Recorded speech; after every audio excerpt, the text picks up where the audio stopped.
these can be solved quickly with U-substitution, while the other one needs integration by parts. But how do you know which method to use before you start wasting your time? The trick is not to start solving right away. So first, you recognize the structure. And an idea to recognize the structure, you see whether your question is a basic form question. Basic form meaning like something with a single term like x5, x2, 3x. These are all basic forms because these are simple algebra and you can just apply your antiderivative rules and find your answer. Well, you can also ask yourself, can it simplify further? Because a lot of the times a question might look complicated, such as this. But we all know we just need to expand it using the FOIL method. And we'll be off to a good start afterwards. So you can either simplify. The other kind of structure you might need to see is there's a function which has an inside function, and that inside function has a derivative nearby, which we'll further see as we go down with the questions. For those kind of questions, we usually opt for U-substitution, while the other kind is pretty obvious. If none of those three works, we usually go for integration by parts. Or the most common structure for integration by parts is that we see two separate functions multiplying. For example, you can see x and then you can see, x cos x, something like this. Two functions. First one is an algebraic function, the other one is a trigonometric function. So if you see two different functions, you can also apply integration by parts. Now, by the end of this video, you will know how to choose between basic integration, U-sub, or integration by parts. So without wasting any time, let's see some of these basic examples and ask ourselves that the first one, integration of x5 dx. Is this a basic integration? Can it be integrated directly? You would say yes. So you just quickly say the basic antiderivative for this one is just you add 1 to the existing one and the new power comes down, 5 plus 1. And that's your final answer. Meanwhile, if you start to see the other one, you ask yourself, can I just integrate it directly? But now in this one, you see it's a root. A lot of people get bamboozled when they see a root. But the trick is, you can rewrite it. You can simplify it. How? Because we all know root is the same as x1 over 2. So once you rewrote it or simplified it, you could start solving it again. You could just simply say the same ideology as before, add a 1 power to the existing exponent, and then the new numerator comes here like this one. So it's gonna give you somewhat x3 over 2, and it's gonna be 3 over 2 here. Similarly, if you see, I'm not gonna solve these two because I'm gonna solve them in detail once I get them. But if you see this one, you can ask yourself, you can see in this other one, you can see there are two expressions being multiplied. But can you simplify them? If you even start expanding this, it's gonna take you a lot of time.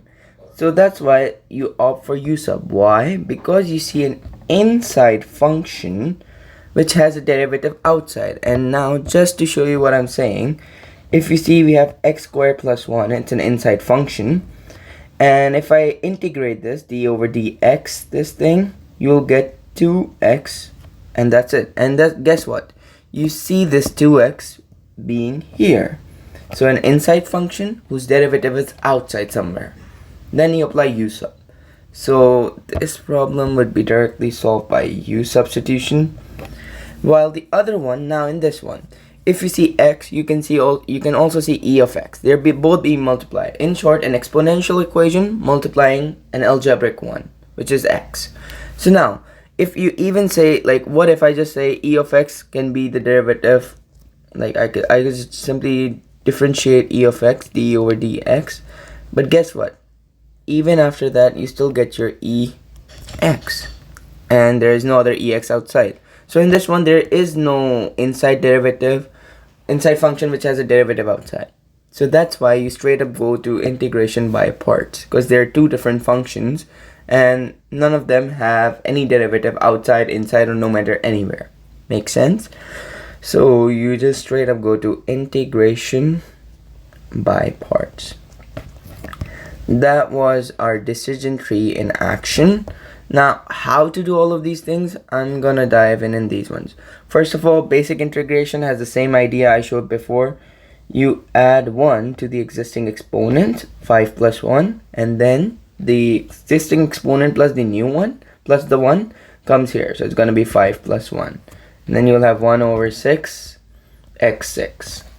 And always remember, when you're doing the integration and you don't have the boundaries, you just always add a plus c at the end. At the end though, not in somewhere middle. Similarly, this is another form which has multiple expressions, but you can just solve them one by one. Just by 3 is an exponent, 3 is a constant, you ignore it. X squared will get 2 plus 1, and 2 plus 1 in the bottom. And then it's going to be 4x squared over 2. It's going to be minus 5x. And plus c at the end. You can further simplify it because a lot of times they will ask you 3. This 3 will cancel this thing. You're going to have x cubed plus 2x squared minus 5x plus c. And bingo, that's it. The other kind of things that I wanted to show was a simplification, just like simplification, rewriting, or simply changing the face of the equation. Like, for example, look at this. This is the same one. You write it as an exponent, x half dx. I changed the form of the equation that's on the screen, and now you can just solve directly. You just say same idea, half plus 1, and the new exponent, half plus 1, comes in the bottom too. In the end, you'll be having 3 over 2 here, x 3 over 2. Further simplify, you'll get 2 over 3, x 3 over 2. And plus c at the end. Never forget that, otherwise you'll be start losing marks on this one. Similarly on this one, you might start to say, oh, it might be a logarithmic one. No, think again, because you could just simply place this x minus 3 on top, negative exponent, and now if you start to see, you can solve it with a simple power rule for antiderivative, which is minus 3 plus 1, and the new exponent minus c plus 1 comes on the bottom. You get to see x minus 2 over minus 2. You further simplify, it's going to be 1 over 2, and minus sign outside. Let me just put it here because you can see it, and then x squared. Don't forget the plus c, and that's your answer. Now, this is a special case because just like the above, you might say in this one, yo, what if we just do this? No, we cannot do this because this is a special case. This is called the logarithmic case. So in a logarithmic case like this, you just straight up say that this is not a normal power rule. You need to know, if you see 1 over x, you just straight up say this becomes ln x, and then plus c again. So now you may ask, like, what if it's something like 5 over x instead of 1 over x? Still, the idea is the same because the 5 is a constant. You just forget 5 for now, and then you just write ln x and then plus c. If you're worried about these bars are called modulus. Their idea is they make their ln's positive because the ln cannot have the inside product to be the negatives. That's why it's just a modulus. So whenever you see 1 over x in an antiderivative or in an integration, you think of natural log directly. So super simple and super direct. Just don't apply power rule like these things over here. Alright, the other one is the U-sub that I wanted to show you. So the U-sub, this is the same one you saw on screen. First, you look at the expression, and then you start to notice that there's an inside function, like x squared plus 1. This is an inside. And now, if I differentiated this x squared plus 1, I'll get 2x dx, right? Or in other words, d over dx would be 2x, right? The differentiation of this one would be 2x dx. So this thing can be found outside. And how can I say this? I can say this by looking at here. See? These two things. So now, you could just simply say that this inside thing becomes my u. Hence, the name comes from U-sub. You can say that my inside function is u is equals to x squared plus 1. And now, this thing becomes du over dx equals 2x. Because we are differentiating with respect to u. We are finding the differentiation with u. So now, you rearrange it a bit. You start to say it's du equals 2x dx. And now you may see we know what is 2x dx. It's here. So after this, let me just shrink it a bit because This was just a basic idea. This always happens really fast in your head. And now, once you figured that out, what's your u, what's your du, you rewrite your expression. You say that this 2x dx becomes du, and this x squared plus 1 becomes u. So you say it's u to the exponent 5. And now you see how this complicated problem turned into a simple one because of the u sub. So now what? It's u5. You know how to solve u5. How? Exponent adds 1, 5 plus 1, and 5 plus 1 here, plus c. So in the end, you get u6, 6 plus c. Now, a lot of students think they are done here. No, remember, the question was always in x. They never mentioned u anywhere, right? It's you who brought u into this. I know it sounds ironic, but it is what it is. So you just simply replace your u back with your x. So you just say, what was u here? U was x squared plus 1. So you say x squared plus 1 was your u. And 6 on the outside, 6 here, and plus c. And bingo.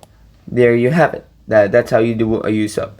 Another problem could be sometimes u-sub are not exactly how they might assume. Like, look at this one. The inside function is x squared plus 4. If I say this is my u, and then I do du over dx, I start to notice that this differentiation would be 2x, and that's it. But now, in the question, I know I have my u, which is this, and I also know I have my du over dx, which is 2x, but I don't have a 2 over there. So whenever you see things like this, don't panic, because it's off by a constant. And off by a constant is really common among u-sub. You can still see this, this, and this. So make sure to mend your program or mend your equation something like this. You send your dx over on the other side, 2x dx, but now you see you just have this x dx. You don't need this 2, so you just send this 2 on the other side. It's going to be half du equals x dx. Now the whole thing is equal to that. Now substitute the highlighted parts with the other side. So what was x squared plus 4? It was u. So you just say integration u6, and then what was x dx? X dx was half du. Further I simplify, I can pull out the half somewhere outside, and then u6 du. Now you apply the same thing. Add 1 power, 6 plus 1, and the new exponent on the bottom, 6 plus 1. Now the du is differentiated already, we don't care about that, and half from the outside. We're still not done. We need to replace our x back from this u, because we did not had u in the equation. It's we who bought the u.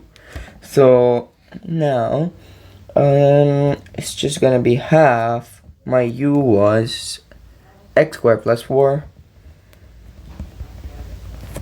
and then it's gonna be 7. It's gonna be 7. Further simplified, it's gonna be 1 over 14 x squared. What kind of 1 is that? Yeah, x squared plus 4, 7. And that's it. It's pretty simple.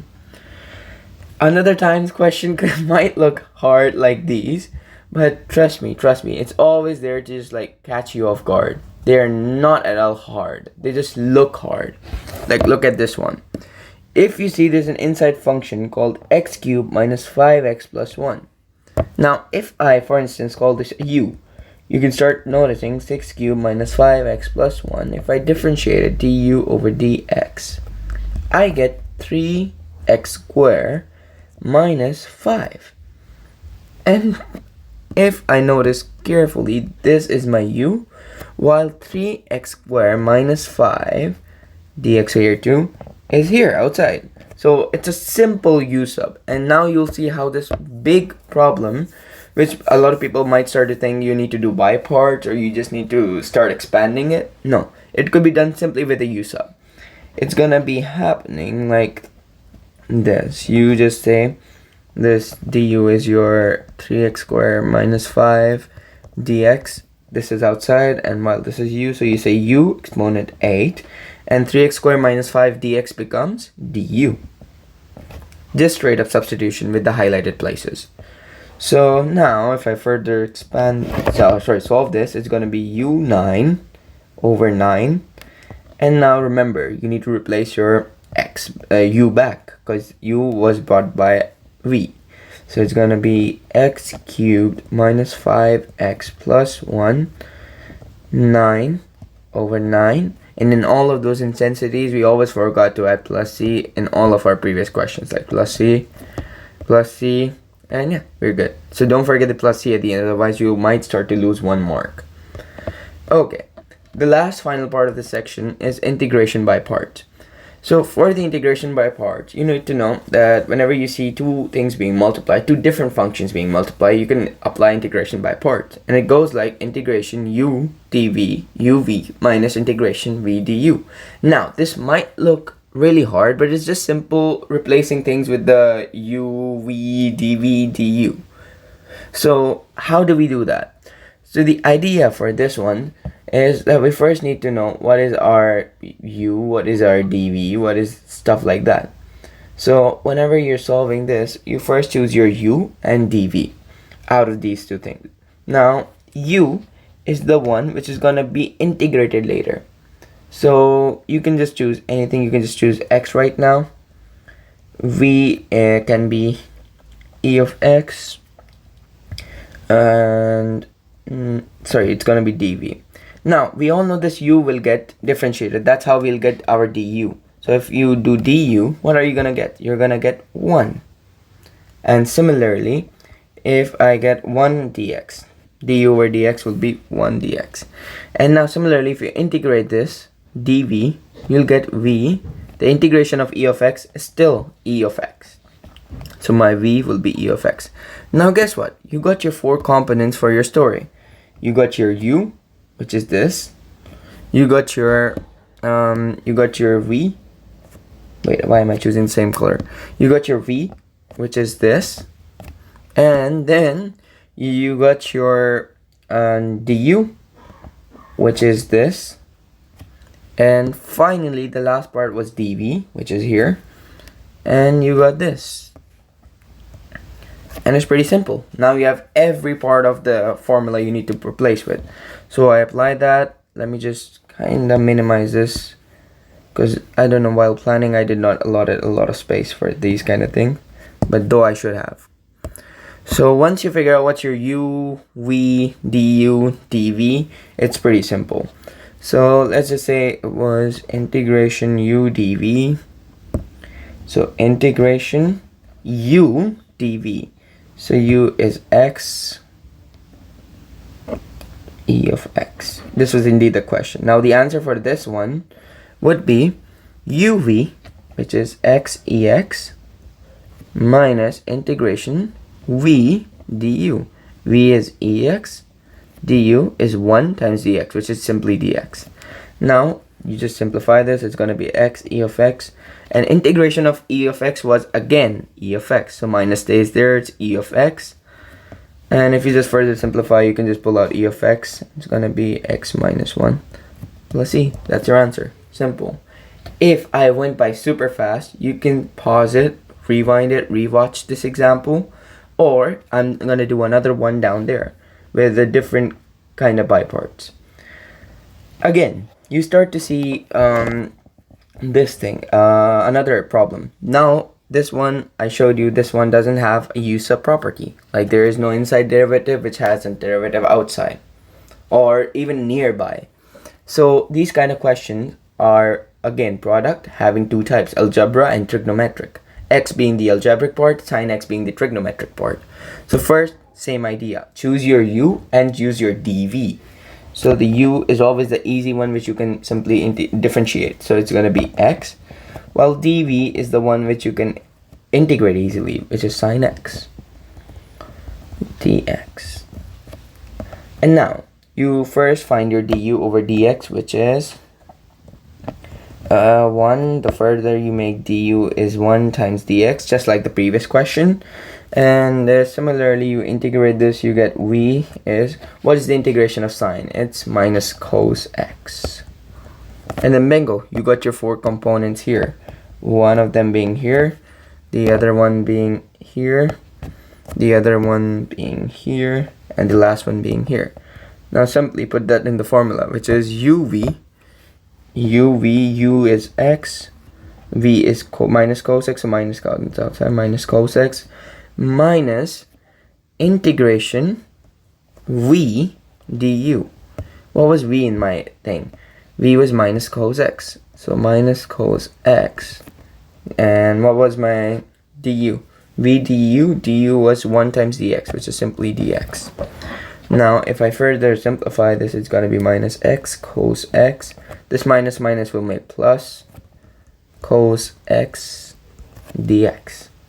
And now, if I further simplify this, I know it's minus x cos x and plus sign here. And then what is the integration of cos x? Cos x is simply sine x. And you're done. You can also put plus c at the end because you're done. This is a special kind of thing which I'll show you in some sort of a YouTube short or maybe in the next one. Otherwise, you can just treat it as your homework. The idea here is you might say, I can just see only one thing. Where's the other thing? The idea here is ln x multiplied by 1. Now you have your two things. You can say u can be simply what? You can say u can be what can be differentiated easily? ln, right?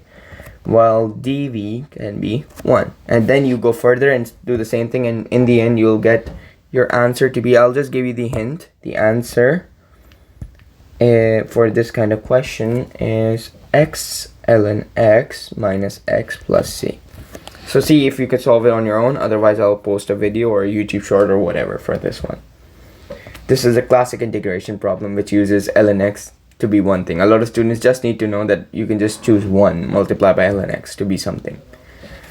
Okay, now my final part for this one is a lot of people get confused when to use U-substitution or when to use by parts. Because you might seem like in this question, you might say there's x or sine x. Oh my god, I see two similar things. I can just make x to u and then solve it. No.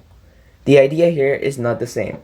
Similarly, these two things look a lot similar, but they're not. They use different methods. First, if we look at the first one, x cos x squared.